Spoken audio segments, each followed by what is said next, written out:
Bom, galera, então vamos falar aí sobre a chamada forma trigonométrica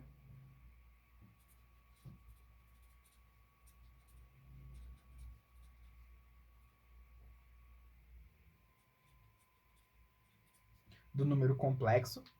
E basicamente a ideia aqui é a seguinte: como eu disse, o número complexo ele não consegue ser representado utilizando uma única reta, porque o número complexo ele é formado por duas variáveis, x e y.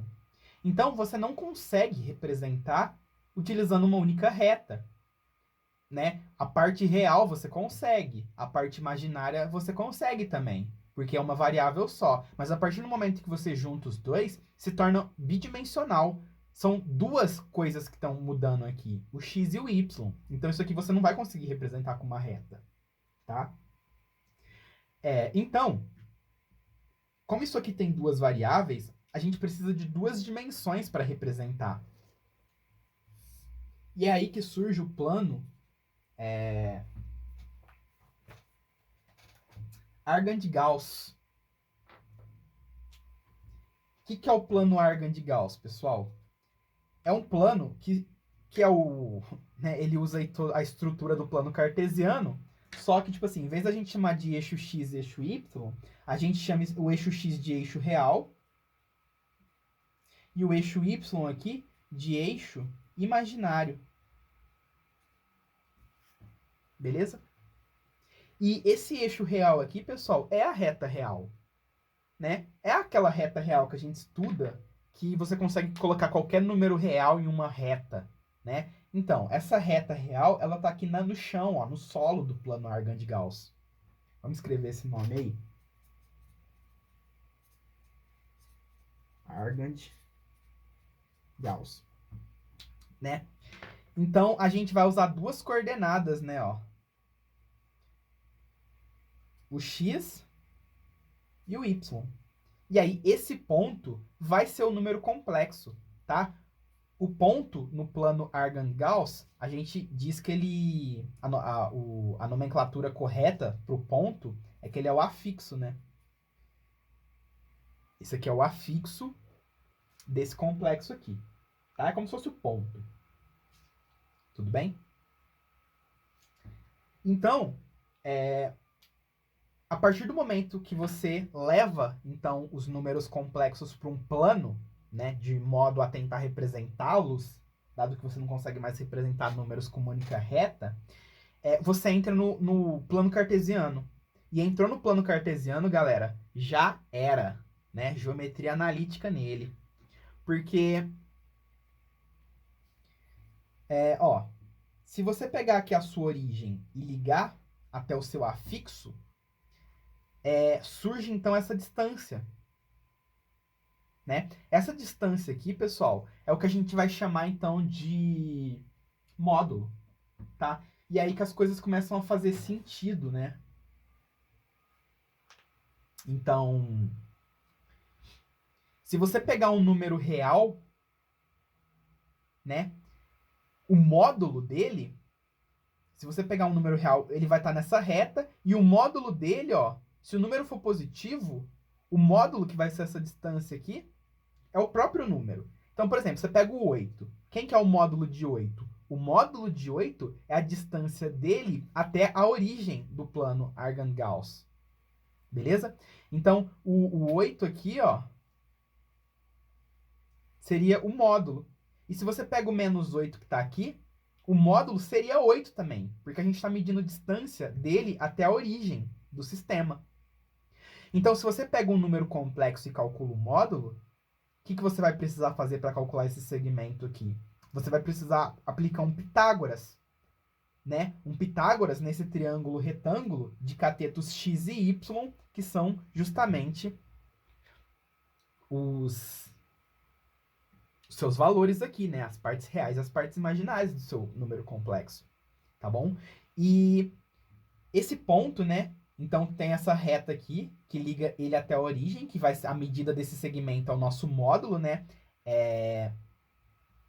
ele representa, então, a dimensão do número complexo, né? Tipo assim, quão grande é o número complexo? A gente mede através do módulo, né? Apesar de não fazer sentido você falar em um número complexo maior que o outro, dado que, tipo, não dá pra comparar, entendeu? Você tá num plano. Não tem como você falar que, tipo assim, um ponto é maior que o outro, né? O que você pode falar é que o módulo de um é maior que o módulo de outro, beleza? E quando você diz que o módulo de um é maior que o módulo do outro, você está dizendo que o primeiro está mais afastado da origem que o segundo. E, galera, aparece esse ângulozinho aqui, que é o ângulo θ, tá bom? Esse ângulo θ aí, já já a gente chama ele de argumento. Mas, basicamente, ele é um ângulo associado ao afixo, né? Cada ponto vai ter um ângulo diferente. Tudo bem? Bom, então, antes da gente falar de fato o que é essa forma trigonométrica do número complexo, vamos introduzir aqui a norma, tá? O que é a norma? Definição. Se você tem, então, seu número complexo z igual a x mais yi, a norma desse número vai ser x ao quadrado mais y ao quadrado. Tá? Isso aqui é o que a gente chama de norma. Tudo bem? E o módulo aí, então, que a gente representa da mesma forma como a gente representa módulo nos reais, né, com duas barrinhas, o módulo vai ser essa distância, que nada mais é do que a hipotenusa desse triângulo retângulo, dada por raiz da norma. Tá? Então, para que serve a norma? Só para a gente dizer que o módulo é a raiz dela. Beleza? Bom, dito isso, pessoal, agora que vocês tiveram uma noção geométrica do que é o módulo de um número, vamos aqui para algumas propriedades, tá? Que eu vou colocar aqui como teoremas. Então, primeira propriedade. O módulo sempre é maior que zero, tá? Porque a gente está trabalhando com distâncias. Então, você pode colocar esse ponto em qualquer lugar, que a distância dele até a origem sempre vai ser um número positivo, tá? Então, números complexos também têm módulos positivos, assim como os números reais, tá? Segunda propriedade, pessoal. O módulo do zero é zero. O zero, ele está na origem. Então, quão distante ele está da origem? Ele está na origem. Então, é zero o módulo dele. Beleza? Propriedade 3. O módulo de um número, pessoal, é igual ao módulo do seu conjugado. Tá bom? Porque se o número está aqui, o conjugado estaria na mesma abscissa, só que com ordenada negativa. Tá bom? Então, a simetria aqui se mantém e, portanto, essa distância aqui da origem até z barra é igual à distância da origem até z e, portanto, o módulo do conjugado é igual ao módulo do número. Propriedade 4. A parte real, pessoal... Ó, deixa eu escrever aqui que preciso de espaço. A parte real do número complexo sempre é menor ou igual que o módulo da parte real, né? Isso aqui está dizendo que o número ele é sempre menor ou igual que o módulo dele, o número real. Por exemplo, 8 é menor ou igual a 8 e menos 8 é menor ou igual a 8, que é o módulo de menos 8. Beleza? E esse módulo aqui do real, pessoal, ele vai ser o quê? Ele vai ser a medida desse cateto. E o cateto sempre é menor que a hipotenusa, não é? Então, o módulo da parte real, ele vai ter que ser menor que o módulo do número complexo. Então, o módulo de z, que é a hipotenusa, vai ser maior que o cateto, que vai ser maior ou igual que o número, que é a parte real. Tranquilo? E a gente pode escrever uma desigualdade semelhante para a parte imaginária. A parte imaginária vai ser menor ou igual que o módulo da parte imaginária, que como a parte imaginária é esse cateto aqui, vai ser menor ou igual também que o módulo do número. Quando que a parte imaginária vai ser, o módulo da parte imaginária vai ser igual ao módulo do número? Quando a gente tem um caso de imaginário puro. Então, a distância daqui até aqui é igual à distância de 0 até o y. Né? O módulo do y é o próprio módulo do número complexo. Tranquilo? Beleza, galera. Bom, galera, agora que a gente viu aí algumas propriedades do módulo, do que o número complexo tem, a gente vai ver aqui algumas propriedades sobre módulos de dois números complexos distintos, né? Então, vamos colocar aqui mais alguns teoremas.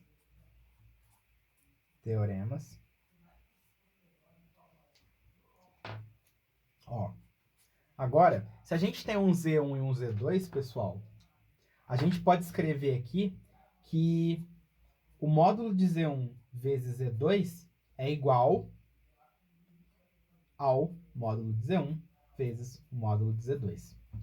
Tá? Então, essa propriedade aqui diz que o módulo do produto é igual ao produto dos módulos, dos números complexos. Então, vamos supor que o seu Z1 tenha módulo 5 e o seu Z2 tenha módulo 2. Então, o produto dos módulos dá 10. Então, 10 vai ser o módulo do produto de Z1 e Z2. Se você calcula seu Z1 vezes Z2, vai dar um número complexo, cujo módulo vai ser 10. Tudo bem? Aí, galera, eu vou fazer a demonstração dessa propriedade aqui, tá? Mas as outras propriedades eu não vou demonstrar não, tá? Pra nos poupar de tempo.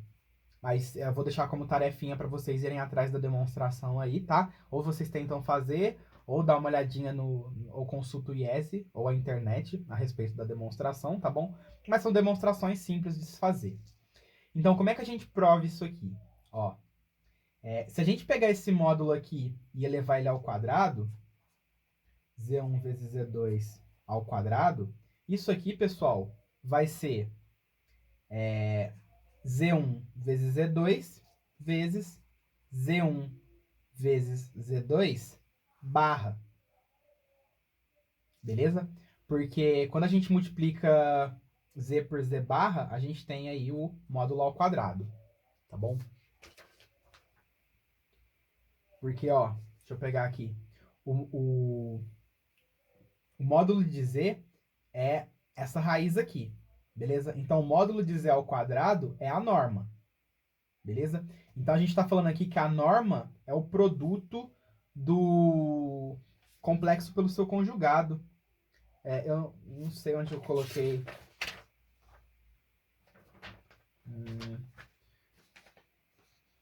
Deixa eu ver se eu acho esse quadro.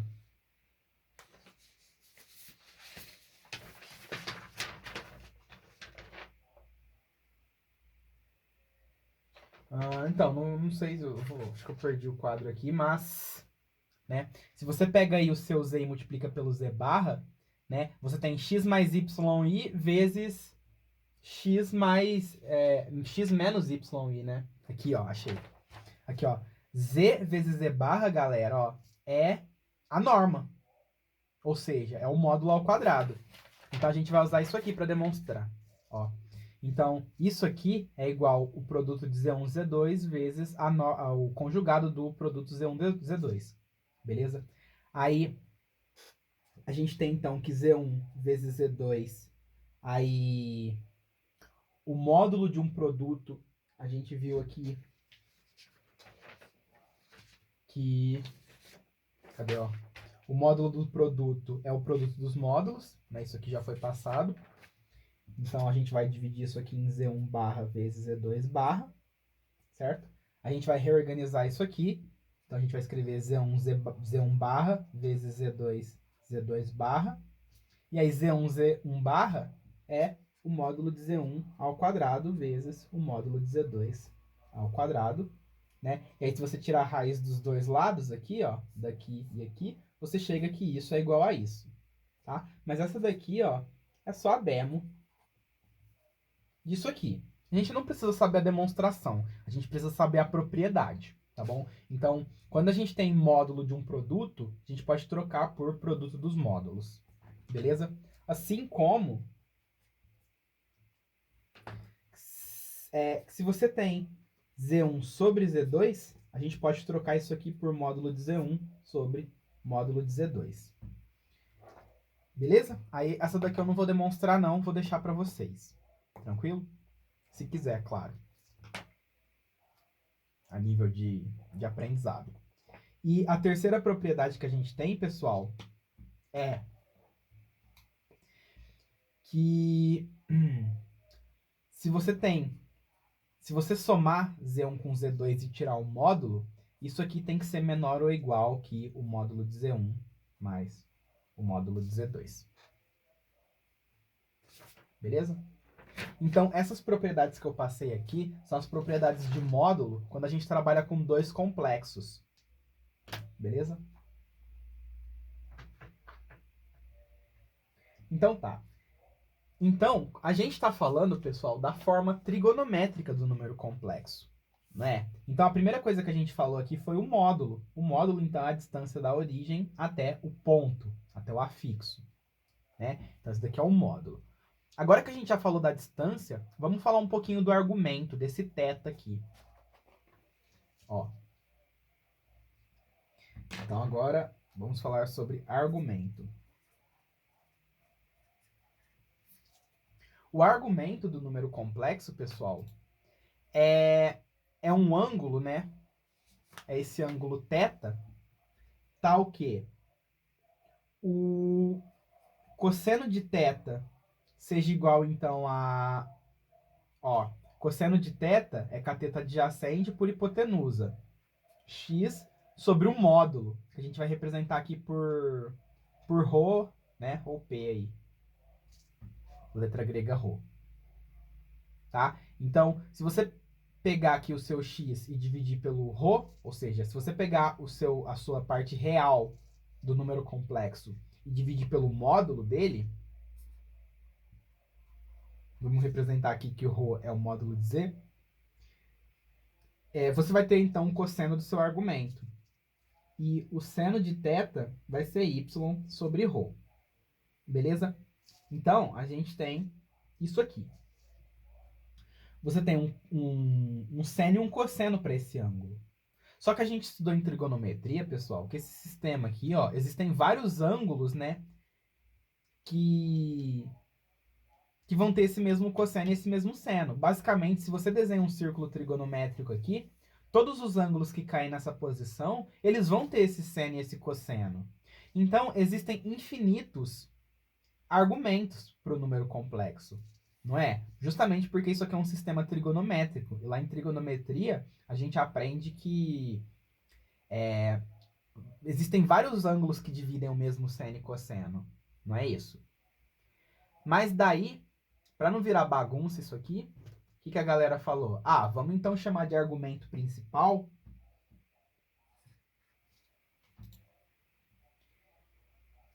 que seria aí o nosso θ0. Vamos chamar de argumento principal o ângulo que resolve esse sistema e está entre 0 e 2π. Ou seja, geralmente, quando a gente fala de argumento de um número complexo, a gente vai estar trabalhando com um ângulo entre 0 e 2π, tá? Porque dependendo de onde seu ângulo tá, seu ponto tá, ó, você consegue construir um ângulo que está entre 0 e 2π, tá? Um ângulo entre 0 e 360, que vai representar o seu ponto, tá bom? Então, geralmente, a gente fala argumento, só que entendam que a gente está falando do argumento principal, tá? Para não virar essa bagunça de você ter infinitos argumentos para o seu número complexo. Beleza? Bom, dito isso, pessoal, então, dito o que é módulo e o que é argumento, agora finalmente a gente pode introduzir aqui a forma trigonométrica do número complexo. Porque o nosso número complexo, que é x mais y em sua forma algébrica, agora a gente pode trocar o x por ρ cosseno θ, né? Porque, ó, se o cosseno θ é x sobre ρ, o x é ρ cosseno θ. E a gente pode trocar o y por ρ seno θ. I, né? Porque é y, então é ρ seno θ i. Então, se a gente tirar o nosso ρ em evidência,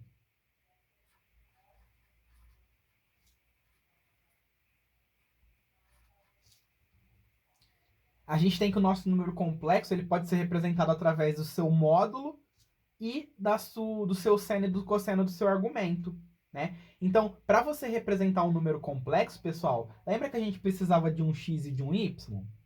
Agora a gente precisa de um ρ e de um θ. Então, pode ver que o número ele continua sendo bidimensional, só que agora, em vez da gente representar com abscissa ordenada, a gente representa com raio e ângulo, né? O nosso ρ aqui seria esse raio aqui, ó, né? Esse módulo, né? Então, se você tem um módulo e um ângulo, você sabe o quão distante o seu ponto está da origem e a angulação que ele tem com os eixos. Então, você consegue localizar seu ponto com essas duas informações, né? Então, repara que a gente continua tendo um número bidimensional, só que agora, em vez de ser xy, é ρ θ, tá? E aí a gente representa, então, como sendo que o número complexo z, ele é dado por ρ cosseno θ mais i seno θ. Fechou? Então, essa daqui é a chamada forma trigonométrica do número complexo, ou forma polar, porque a gente está representando ele num sistema polar de coordenadas, que é quando você tem um raio e um ângulo, tá bom? Maravilha. Bom, então, galera, qual que é a nossa missão agora? A nossa missão é pegar aqui esse número z, que ele é dado por raiz de 3 mais i. Então, isso aqui é um número complexo qualquer, e é um número complexo que está na sua forma algébrica, porque ele está escrito em a mais bi. E a gente tem que transformar esse número aqui, ó, a gente tem que passar ele para a sua forma trigonométrica. Tá? Então, a primeira coisa que a gente tem que fazer para transformar um complexo para sua forma trigonométrica é calcular o seu módulo, né? O módulo aqui vai ser a raiz de x ao quadrado mais y ao quadrado. Então, quem que é x? X é a parte real. Então, a gente vai fazer aqui raiz de 3 ao quadrado mais 1 ao quadrado, que é a parte imaginária. Então, nosso módulo vai ser raiz de 3 mais 1. Ou seja, nosso módulo é 2. Então, você sabe que esse número complexo, ele está a 2 unidades da origem, né? Ó, ele é o número raiz de 3, 1. I, né? Então, a gente acabou de calcular essa distância, né? Como é que a gente calcula essa distância? Fazendo Pitágoras. E agora, para a gente calcular o argumento, pessoal, ó, isso aqui virou uma questão de trigonometria, né? Você quer saber qual que é esse ângulo, sendo que a hipotenusa aqui vale 2. Né? Aí o que você fala? Você fala aqui que o cosseno desse ângulo vai ser o cateto adjacente, que é a raiz de 3 sobre a hipotenusa, e o seno do seu ângulo vai ser cateto oposto sobre a hipotenusa. Então, que ângulo é esse que tem seno meio cosseno raiz de 3 sobre 2 e que está entre 0 e 2π?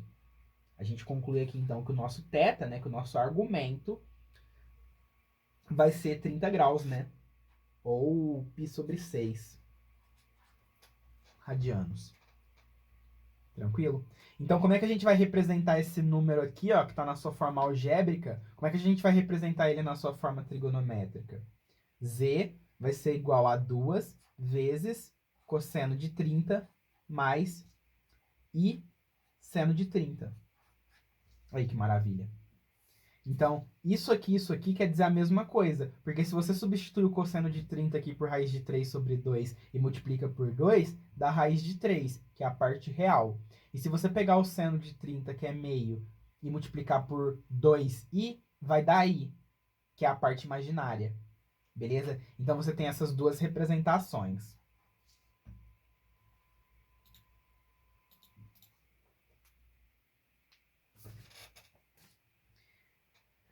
Beleza, galera?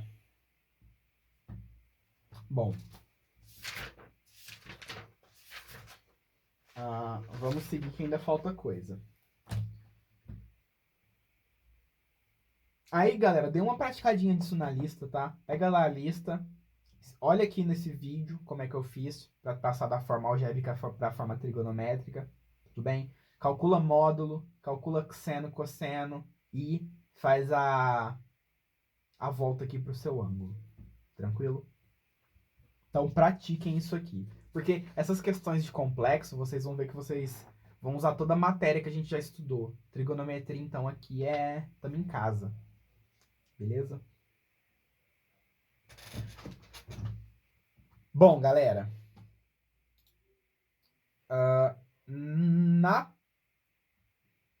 Deixa eu ver se dá tempo ainda de fazer nesse vídeo. Não, vou fazer na próxima parte, ó. Na próxima parte do vídeo aí, galera, a gente vai estudar, então, potenciação e radiciação de números complexos, tá? Como é que faz para você calcular uma potência e uma raiz de um número complexo, beleza? Então, vou estar trazendo aí na segunda parte do vídeo.